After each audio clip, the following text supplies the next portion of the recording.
So, okay, ladies and gentlemen, we have put up another chart of a base trade. 3 questions that I want you to answer about this trade.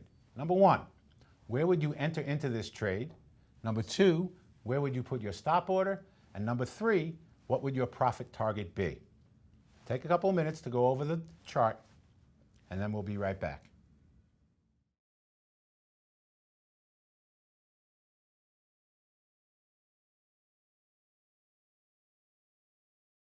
Okay, ladies and gentlemen, so yes, this is obviously a base trade.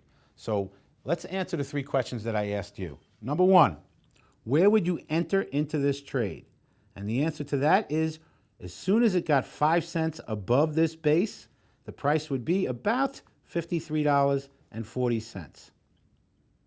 Where would we put our stop order in this trade? It would be at the low sale of the base, which is $53.20.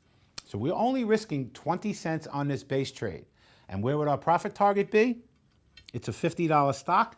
We would look to make a 50-cent profit on this trade.